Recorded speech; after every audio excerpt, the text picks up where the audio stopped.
And now it's time to invite the awesome Kelly Russell to the stage. She is a psychotherapist. She has a website called rockyourjoy.com.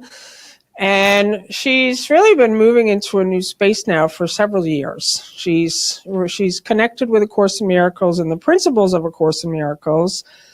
And she's just totally devoted to service. As long as I've known you, Kelly, you're rocking your joy. And you are just always bringing it in such a compassionate way. And her topic today is, your past does not dictate your future unless it does.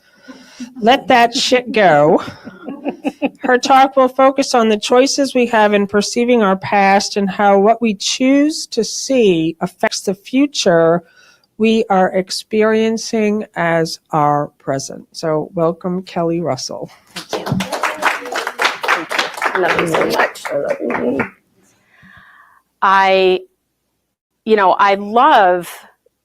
I love thinking about how much our past has to do, in our minds, has to do with what's going on in our lives. You know, we really kind of live by that.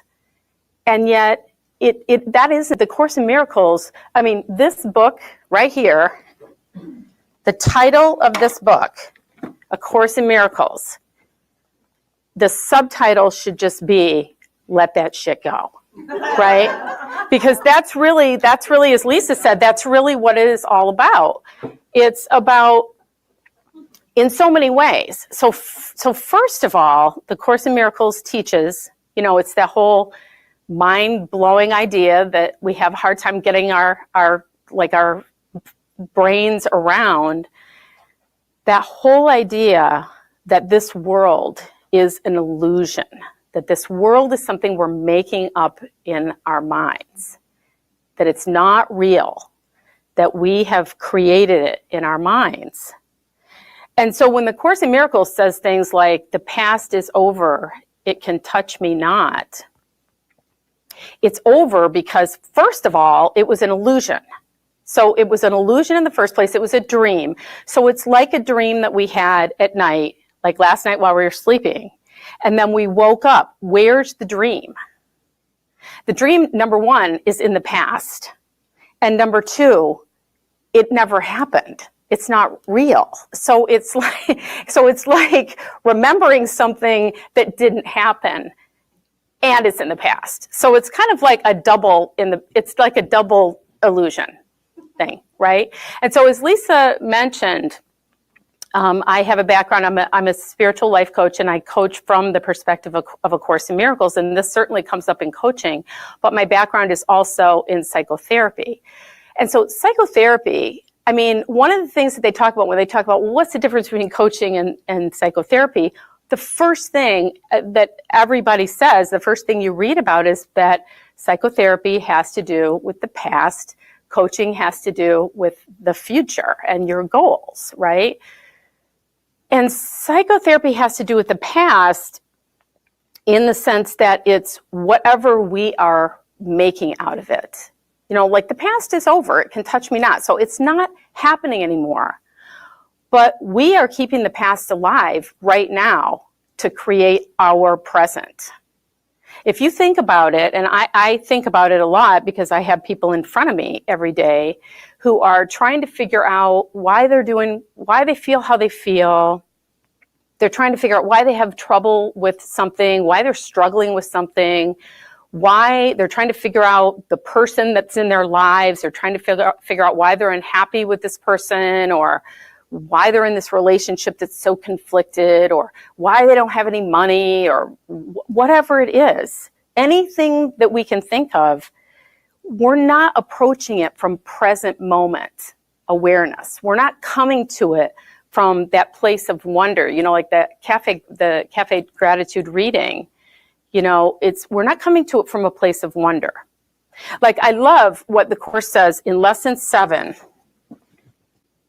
Lesson 7 is like a culmination of all the lessons that came before it. I see only the past. This idea is particularly difficult to believe at first. Yeah, right? Because we think we're living We think everything that's happening right now is just happening. You know, we think that this is reality, and that the world is just doing what it's doing. People are doing what they're doing. People are saying what they're saying.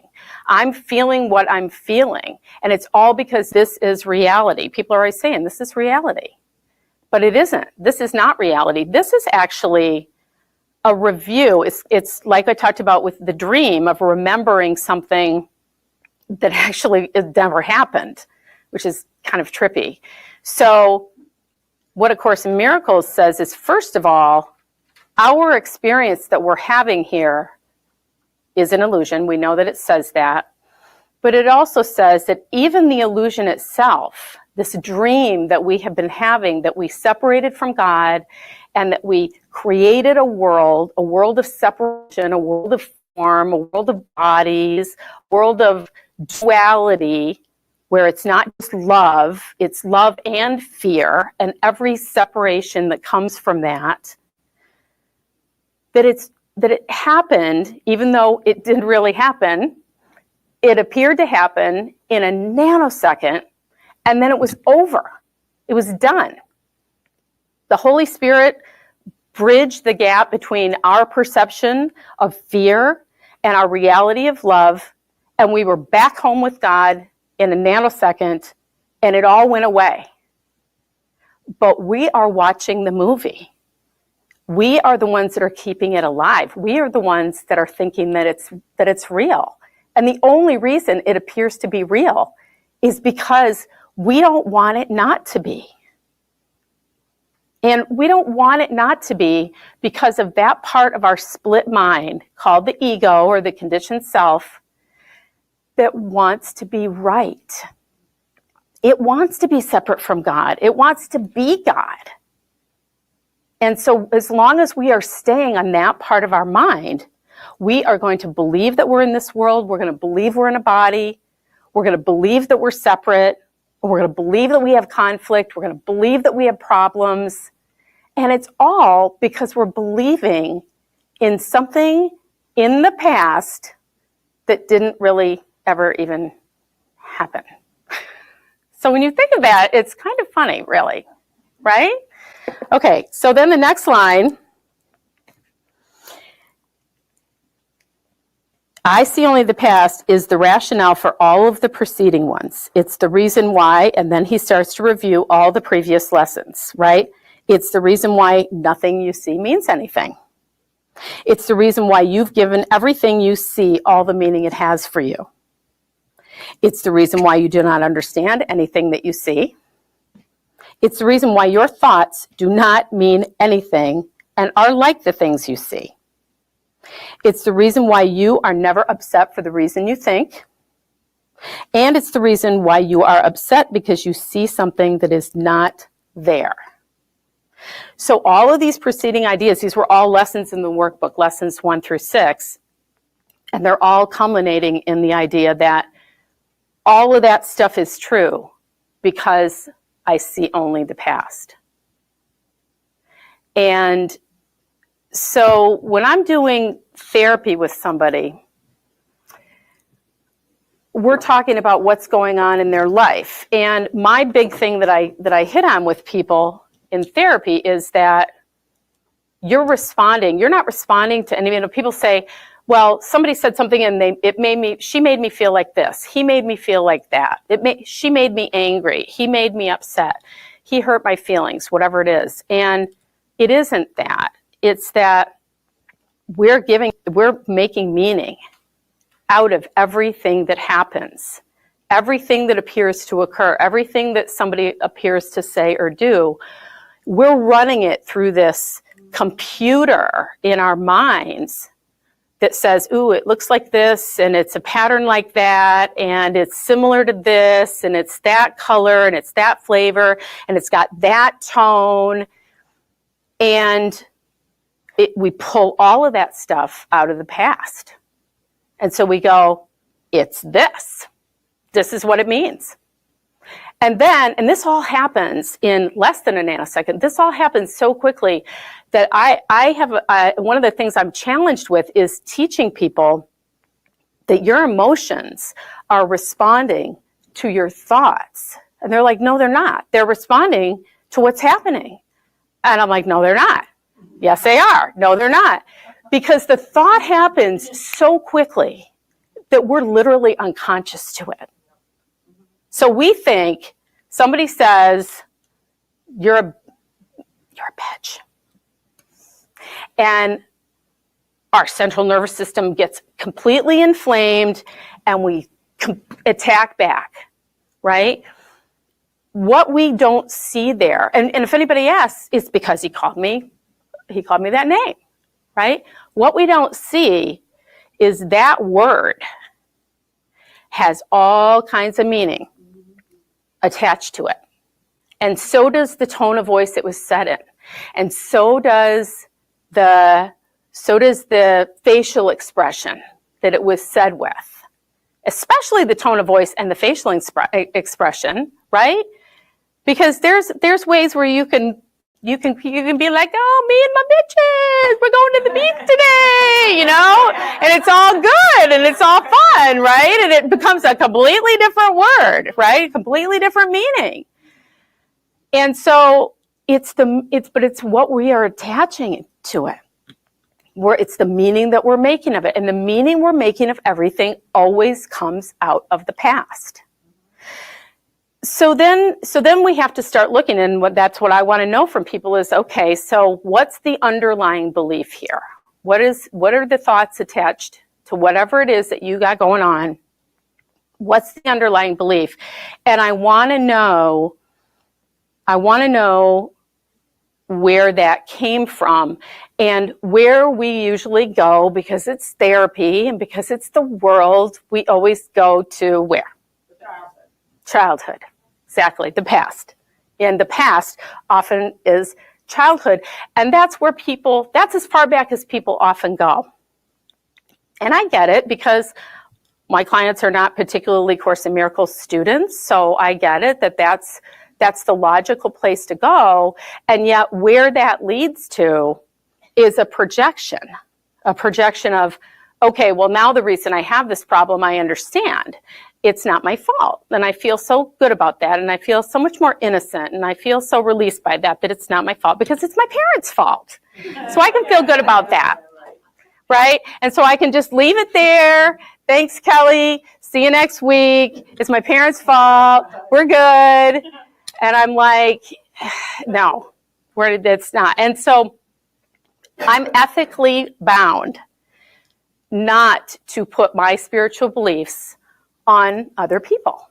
As a therapist, you can't. It's illegal. Can't do that. Not a preacher. You're not, I'm not a minister when I'm in there. I'm not a spiritual teacher when I'm in there. And yet, I also am not just going to be sitting there purporting something that I know is wrong and I know is not the truth. So the first thing that I say to people is, okay, it's going to look like it's your parents, right? But we're not stopping there. We are not here to pick apart your childhood, and we are not here to blame your parents. We are not here to make other people responsible. Like I call them out on if they're talking about their kid or they're talking about their spouse or they're talking about somebody in their life, we will talk about that like, okay, but really it's not the person. It's what they're saying and the meaning you're making of it and the pinging of an underlying belief you have about yourself. And we literally have like a list of underlying beliefs. Like in case people are having trouble figuring out what their underlying belief is, I got a piece of paper I can hand them that says negative cognitions. I'm not good enough. The first one. So usually they'll be like, right here. They look at the first one. I'm not good enough. I'm not lovable. The world isn't safe. I'm a bad person. I don't deserve it. Right? And on and on. I mean, there's like a whole page full of them. And it's helpful for people to be able to see that is the program that is running underneath their whole life. And where that came from, so the first place we go, where it came from, I want to know, do you have any idea where that came from? Like, can you think of why you might feel like that? And that's when we start to open the ideas about childhood. And I was told I wasn't good enough. Sometimes it's really straight up. I was told I wasn't good enough. I was told I wasn't lovable. I was told I was bad, whatever it is. And so I say, okay, so I want to just stop there for a second so that we are not blaming parents. We are not blaming teachers or bullies or whomever it was. They are the messengers. Okay, that's all they are. They are the messengers. And where they get the message from, because we all have the same mind. We are all one mind joined. And that mind is split. Not in reality. Because remember, this is just the movie we're watching. This is just the dream that we had, that we woke up from, and it was only a dream, and it never really happened anyway. And so it's a dream of something that never happened. But that's what our quote unquote reality here is. So the dream is that it was my parent. Or the dream is it was a teacher that was, abusive to me, or a priest, or a bully, or like whatever it is. But they're only the messenger that is coming from our own mind, our own split mind, that is operating from a place of fear. It's a place of fear. Remember, the Course in Miracles tells us there are always only two places from which to come. There are only two emotions. There are only two perceptions. One is love and one is fear. And if you're coming from a perception of love all the time, you're probably not here. So, but that's what we're working towards, right? That's what we're doing as Course in Miracles students. That's what we're doing in these teachings. That's what we're doing in our practices, in our doing the workbook, in our listening to programs like Lisa's 40-day program and Living in Purpose and the Presenter Series and all the stuff that with our study groups. Everything that we do to immerse ourselves in this is to return to love, to borrow a phrase from our Marianne Williamson presidential candidate. Return to love, which is, she came to Elliott. Isn't that cool? Yeah. So for us to be able to know that it's our projection, it's because we're coming from a place of fear that's created by the fact that we believe that we separated from God. That is what the cause is of all of our problems. As soon as we can completely heal that we don't believe any longer that we ever separated from God and that it ever happened, we don't believe in any cell of our being, in any little tiny, dark, unlit corner of our mind that we separated from God. As soon as we get to that place, we will be enlightened immediately. We might hang around here a little longer to maybe be helpful if that's what our guidance is to do. But we will no longer be under the influence of anything except for love. So that's where we're all going. So when we trace back our behavior to a belief, we trace back our emotions and our reactions to an underlying belief, and then we trace that back to a message that we got from someone else. We have to go back further. We have to go back like however many millennia it is, which I don't really know, but we have to go back to the original separation, which we believe happened. It never happened. But it's kind of like I tell my clients, like one of the things that happens, especially when I'm doing couples counseling with people, is I will say, the truth of what you're talking about when you're both on opposite sides of something, the truth is somewhere in the middle. I don't know what it is. And I don't know what it is because you don't know what it is. So you can't tell me. You both are going to tell me what you think the truth is. But because it's different, truth is true and nothing else is true. So if you're telling me one truth and you're telling me another truth about the same damn situation, then none of us know what the truth is, right? So what I say is, you're going to tell me your perception. And you're going to tell me your perception. And we are going to work with perceptions. So what you have to understand about the other person is you're just listening to their perception of the truth. So you're not arguing about what the truth is and what really happened because you don't even freaking know. You're just going on your perceptions, right? It's like if you're watching a baseball game and you're right behind home plate versus up in the nosebleed seats way to the left side of the field, you might see a different game, right? So we have to return to my point, we have to go back further than our parents. Well, that'd be great if somebody is sitting in front of me and they're a Course in Miracles student, and this is one of the reasons why coaching is a whole different experience, is because I coach people who are coming from this place, who are Course in Miracles students or who are miracle curious, as I call it, and able to be open to those ideas, because it's easier for them to get to that place. Since I can't preach that stuff and I can't really teach that stuff to people who aren't Course in Miracles students, I have to use things like choosing love or choosing fear. I have to use things like, okay, I get it that, you've traced it back to your parents, but you don't know where it came from for them. Everybody is innocent. Everybody's responding to their own beliefs. And if your parents were abusive to you, that doesn't happen in a vacuum. That happened because they got some kind of a message that they were guilty, and they're projecting it onto you. And the person who, yes. I just have a quick question. Yeah. Kind of unrelated. I'm just curious why you can't teach it. Is that just because, or preach it, or is that only because of the insurance companies? Like, why is it illegal? Because if you're a licensed psychotherapist, you have ethical guidelines that you have to adhere to. And one of those ethical guidelines is that you have to work with the person's spirituality themselves. Whatever they bring to the table for spirituality, you can work with them on that and help them to, use that to help themselves. But it's ethically forbidden for you to try and influence the spiritual beliefs of a client. It's one of the reasons why I chose to get into coaching, is so that I could actually do exactly that. But it's a great question. Yeah.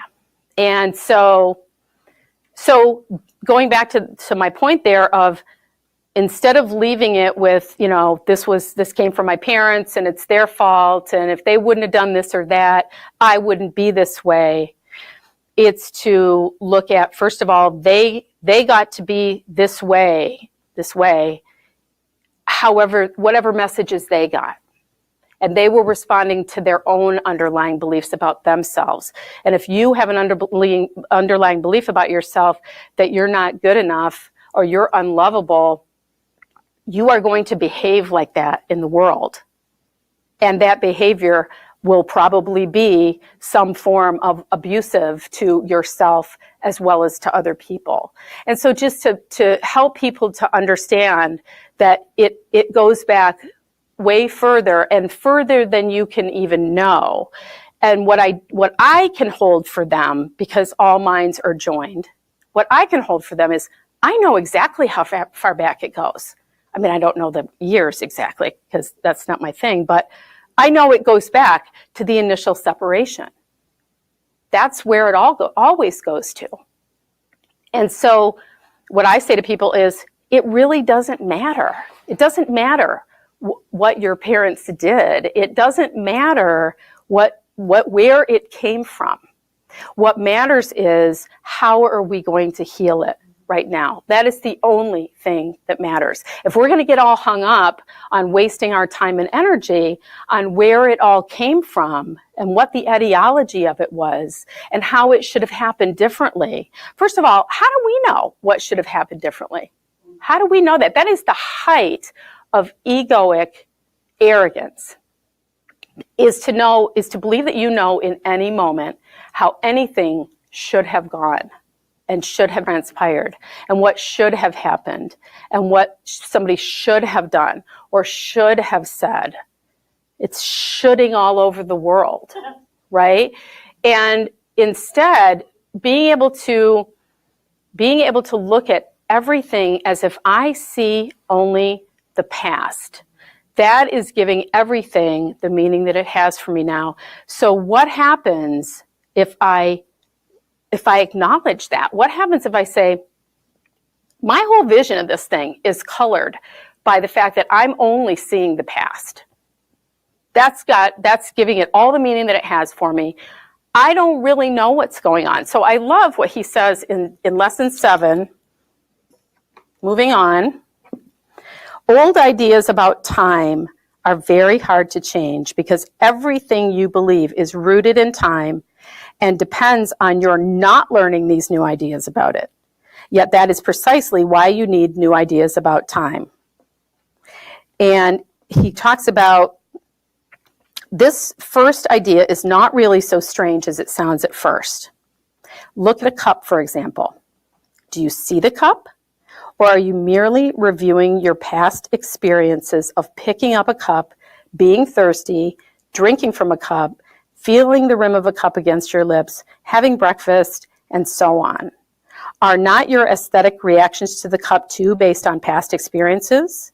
How else would you know whether or not this kind of cup will break if you drop it? What do you know about this cup except what you learned in the past? You would have no idea what this cup is except for the past. So do you then really see it? And if you think about somebody who's never seen a cup before, like what if there is, some, exactly, what if there's a baby? What if there are now, as you have experience with your grandchildren, right? And children, obviously, and grandchildren. What if there's a baby? So babies are such great teachers for us, babies and children, because they don't yet have, first of all, they don't know what anything is. And a lot of times they know that they don't know, which is why they're always asking a million questions of the adults, right? They know that they're the ones who know. And they haven't yet developed that egoic arrogance of believing that they know what everything is and what everything is for. And then taking it a step further and thinking that they should know what things are and what things mean that they don't even know, but we pretend. Like we pretend we know what stuff is and what stuff is for. I mean, somebody uses a word we don't know. We don't go, I'm sorry, wait, I got to stop you. What does that word mean? We're just like, uh-huh. We're like, meanwhile, I have no idea what you're talking about. I don't know what that word is. But I don't want to look stupid. I don't want to feel ignorant, or somebody will make a reference to somebody or make a reference to something. Like, I don't watch TV. I don't follow politics, really. I mean, when it comes down to it, I will read people's platforms enough to know, like, who I'm for, but I don't know, like, all the issues and all that. I don't care. I mean, I'm sorry to say that. That probably sounds kind of terrible, but I care enough to know that it's all an illusion and that I know what is going to heal it. And what is going to heal it is not rearranging the chairs on the Titanic. What's going to heal it is me keeping my eye on the light of truth and seeing all my brothers as innocent. And what's going to help everything is me not looking at the past as dictating the future. Because this is what I hear all the time. I hear this in my practice all the time, is people will talk about, well, if I don't do this, and I don't do that, and I don't say this, and I don't tell him how he's wrong, and I don't teach him how he should be parenting, and I don't tell her, what she should be doing, and I don't make her get a different job, and I don't instill in her, blah, blah, blah, blah, blah, blah, blah, then blah, blah, blah, blah, blah, blah, blah is going to happen. It's like the if-then equation that we were always taught in school, right? If this, then that. If this happened before, that is going to happen again. What is it? Those who forget history are doomed to repeat it. I would say those who keep history alive in their minds all the time and ruminate about it and are pissed off about it and are nurturing feelings of victimhood about it are destined to repeat it. Destined to repeat it in this life and lifetime after lifetime after lifetime in this fake illusory dream world until we get it, until we get it that, no, actually, that keeping the past alive is not the way to avoid pain. Letting the past go is the way to avoid pain. So if this baby has never seen a cup before, right? And like, the baby's like there and it's, and you bring out this cup, maybe it's like a sippy cup, and the baby's just all like with the big eyes and everything. And you know how babies like hold a cup like this and their little hands are like this big and the cup is like this giant. And they don't know about the cup. They don't have any preconceived notions. They haven't learned anything about it. They don't have any expectations. They're just kind of in this place of wonder, like the Cafe Gratitude quote talked about. It's just in this place of wonder. This place of, I don't really know. The Buddhists call that beginner's mind, right? Letting go of everything that we think we know. So what would that be like if we let go of our past? Like I see people who are afraid to be in relationship. They're afraid to not be in control. They're afraid to say how they feel. They're afraid. They're just afraid. But why they're afraid is all because of concepts that they have from the past. Right? Oh, I don't want to get my heart broken. I don't want to be in a relationship because I don't want to get my heart broken, or I don't want to be rejected, or I don't want to be abandoned. But all of that may have happened in the past, in this world that's not really real, in this dream. The only thing that makes it possible that it's going to happen in the future is that you believe it does. Right? That happened to me before, so it's probably going to happen again. So that I go into a relationship, and of course there's the beginning of the relationship where everything's all crazy, happy, and you're so excited, and you've met the soulmate, or this new person that's come into your life is wonderful, and everything's fantastic, and it's all green lights and unicorns and rainbows and all of that. And then you start being afraid. Somehow the thought worms its way in, right? Because in the beginning, you're seeing the love and the light in the person.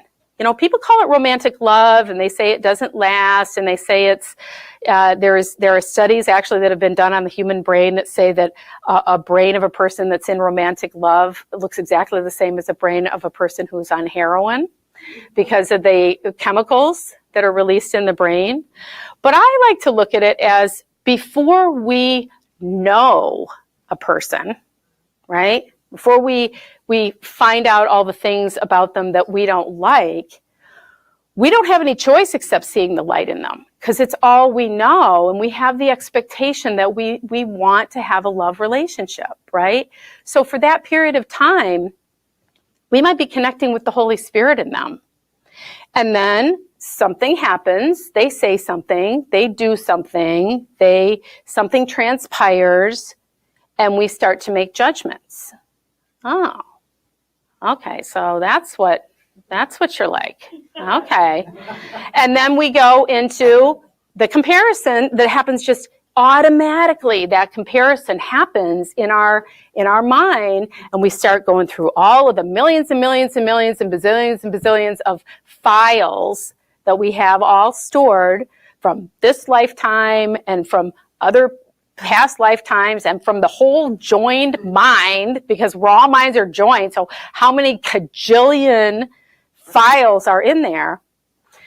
He's going to do this. She's going to do that. They're going to hurt me somehow. X minus Y equals Z, or whatever that math is. It has letters that I never really got.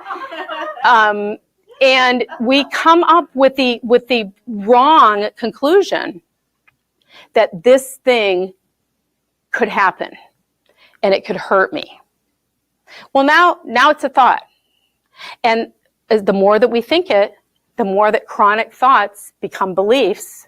And it's going to ping something that happened way back in our childhood that we have an underlying unhealed belief about, that we can be hurt, that we are vulnerable, that we can be abandoned, that we can be rejected, that any of that can even happen.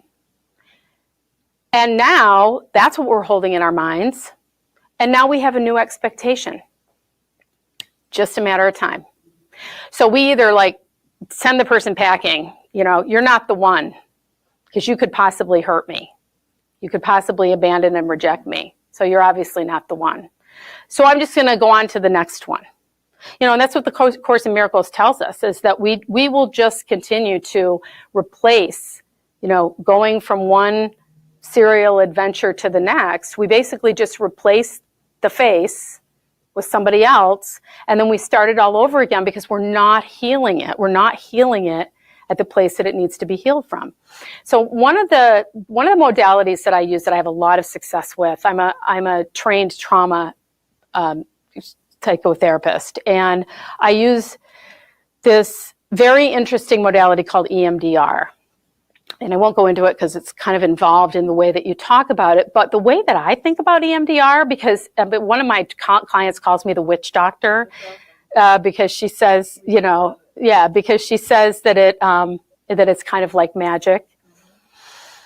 It basically involves holding a negative belief in your mind that is tied to a specific memory that happened in this life that we think we're living, holding the emotions that you're feeling about it in your body, and having the therapist perform what's called bilateral stimulation, which is left, right sides of the body, whether it's eye movements, whether it's tapping, whatever it is. That is like the shortest nutshell version I could describe it as.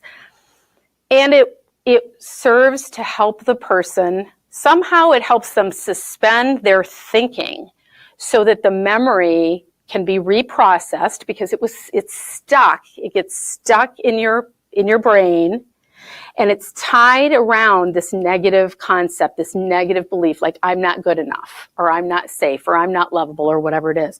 And there's something about which nobody really even understands, not even the neurobiologists, not even the person who created the therapy in the first place 30 years ago, who discovered it. Nobody really understands why it works, but it does. But what I like to think, and just the place that I'm coming from, is that it's like in A Course in Miracles, where they say, take a pill. If you need to take a pill, you take a pill. That the patient is ministered to, seemingly ministered to by other people, and we would know that means, medical providers and doctors and specialists and all that stuff, because if healing needs to come through those places that make it look like it's coming from the world, because that's the only way that we can take it in and believe it. So for someone, so the person believes, if I hold this memory in my mind and I think about the negative belief it's associated with, and I focus on the physical symptoms of my central nervous system and what they feel like, and I move my eyes back and forth like this, or you're tapping on me like this, that somehow that will be healed. If they believe that that's what's doing the healing, rock on. I don't care. That's fine. I know that's not what's doing the healing. I know what's doing the healing is that they believe that that is doing the healing, and so it is healed. Because that's what the Course in Miracles tells us about all healing, is once the patient decides that he is healed, he's healed. Right? And so they're looking to me, and I'm saying, this shit works. And I'll say, we don't really know why it works, but here's the protocol, and I'm trained in it, and here's what we do, and it works. I don't fool myself into thinking that it works because it is EMDR, or it works because it's this magical, wonderful treatment. People believe they've been healed by chemotherapy. People believe they've been healed by aspirin. They believe that they've been healed by leeches, or, like dancing on coals, or having somebody, do rattles and shake and bang on drums around them, or sleep in a hyperbaric chamber. Whatever it is, it's something that we believe is happening, that we're putting our thought energy in, and that in our belief in, and that's why it's happening. So that brings us back full circle to why we believe that the past dictates the future. We think the past dictates the future, and so it does, right? That's the only thing that is making the past dictate our future.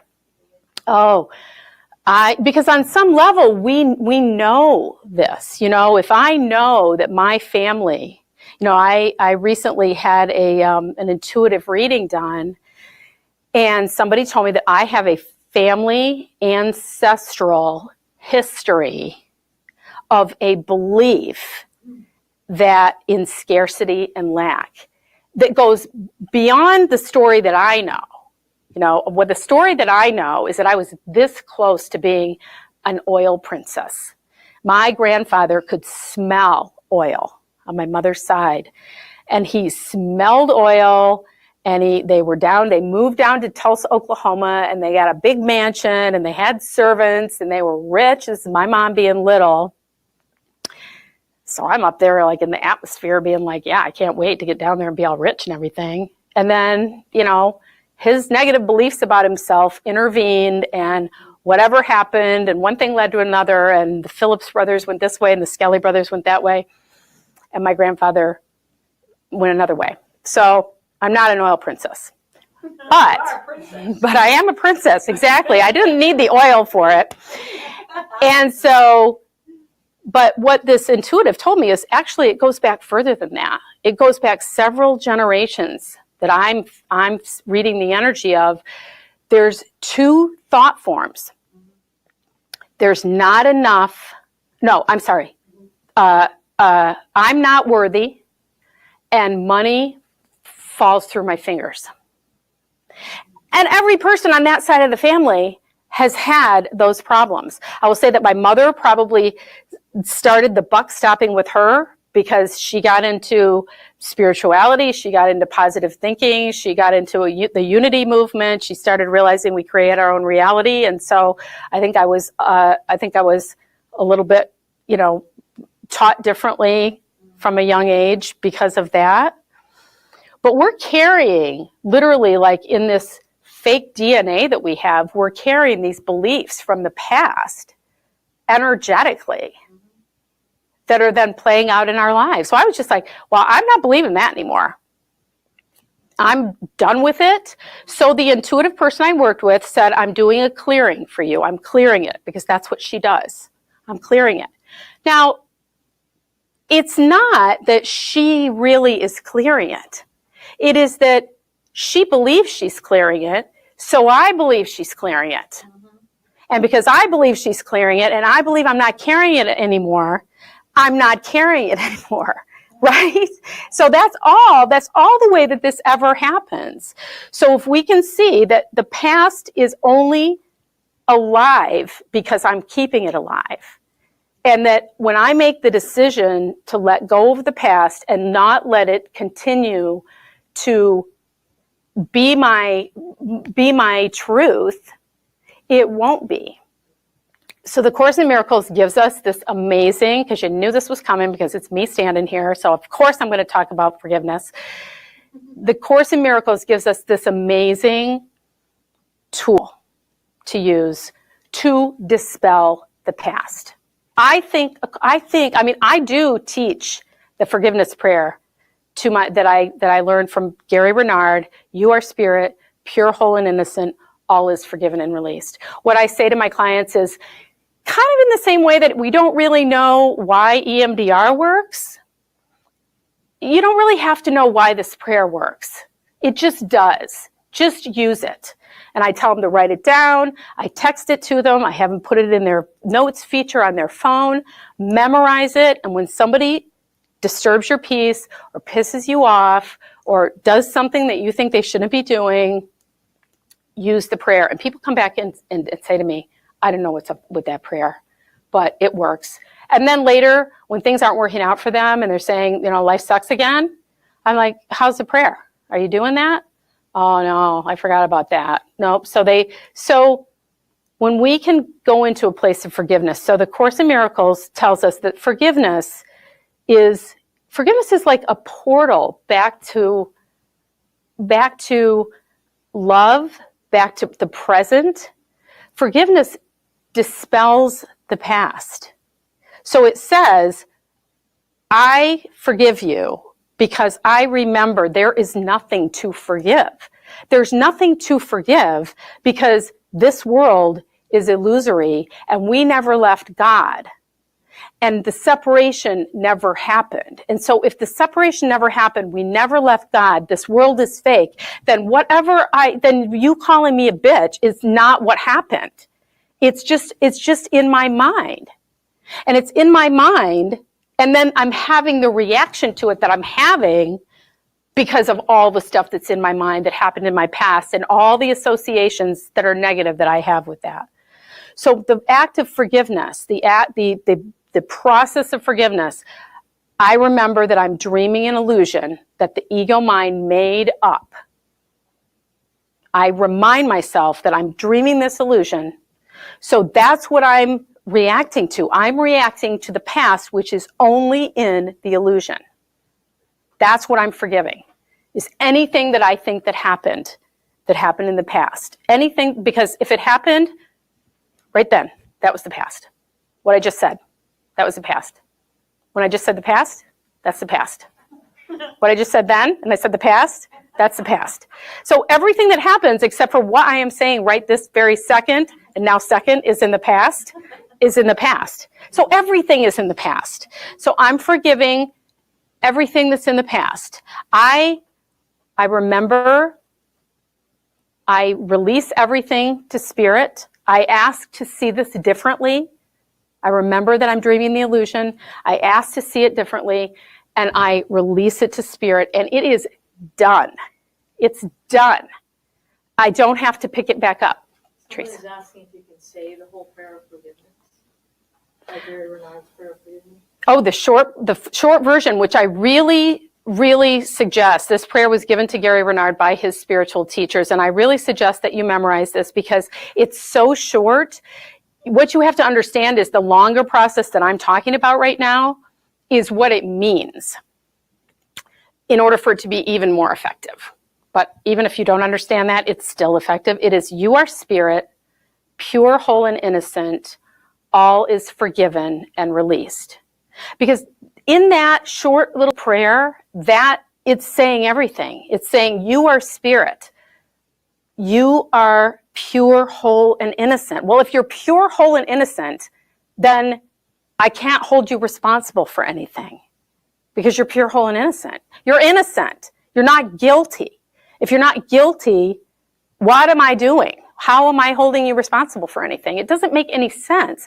But see, the ego mind, that's the whole thing about the ego mind. First of all, it's insane and nothing makes any sense. And once you start actually working with the thoughts and getting them, like one thought leads to another thought and you're actually looking at it with truth, you see how insane it is. So you release it to spirit to be healed. Bye. It was great to meet you. Bye, Bonnie. Love you. Once you release it to spirit to be healed, then it's done. There's no more, unless you pick it back up, which we often do. Oh, here it is again. Oh, I'm just going to pick this back up and I'm just going to look at it again. And then here come the thoughts and here come the beliefs and here comes the crappy feeling.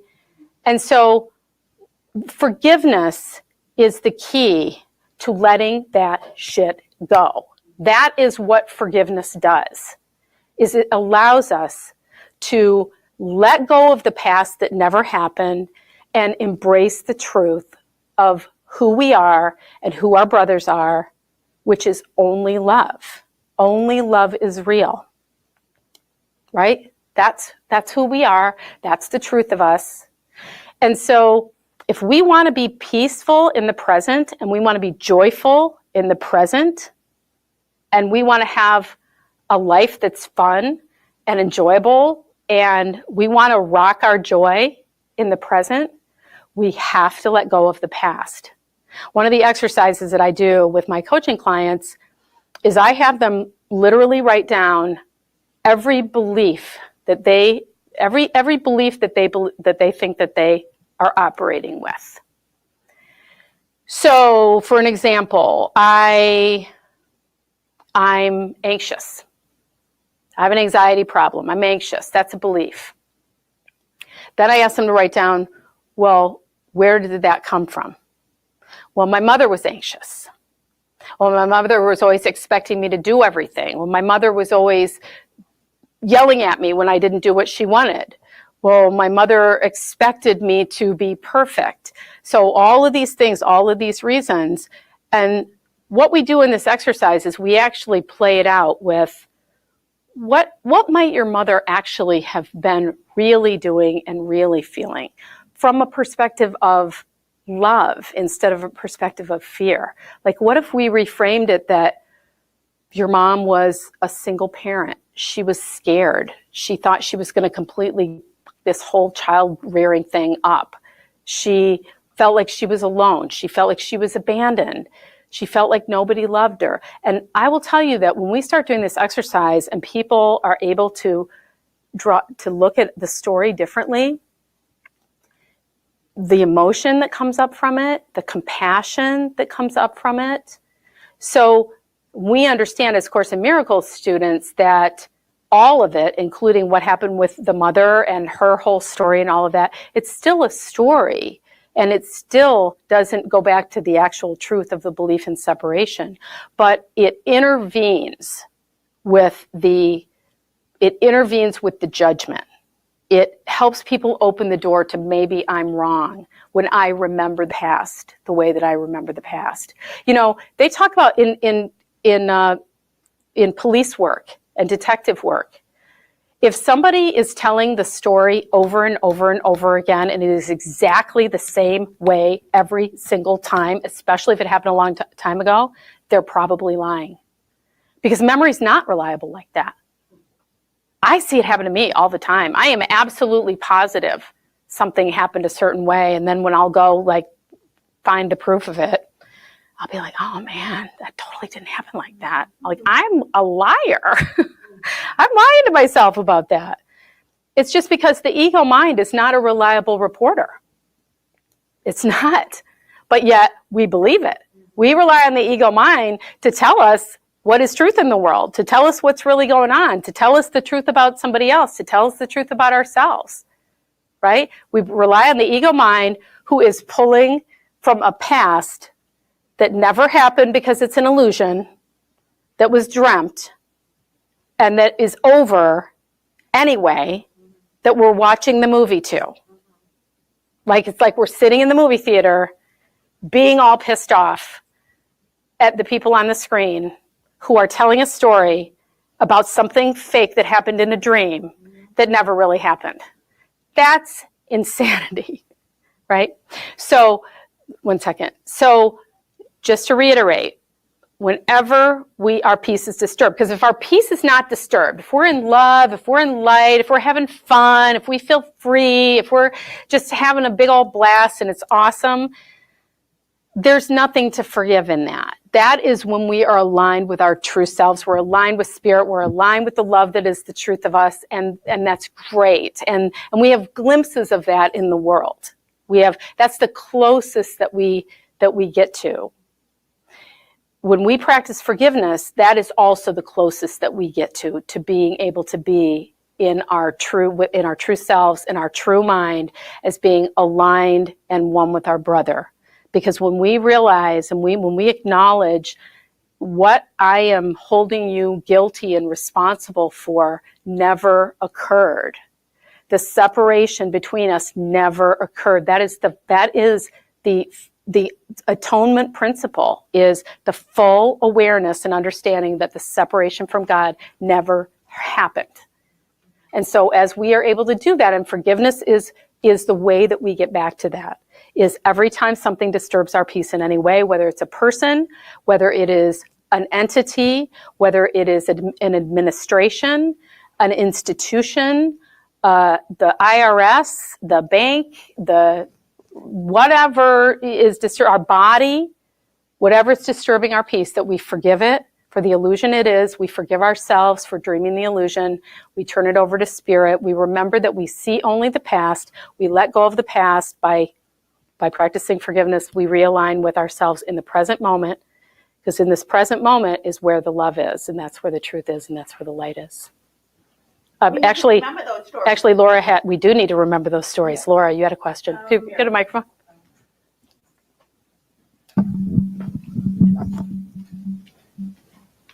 I just wanted to say, I learned that forgiveness thing from you. And for the person especially that was asking what the prayer was, it helps to do that prayer in the morning while you're brushing your teeth and you're looking in the mirror. Not just saying it to the person that's harmed you. Yeah.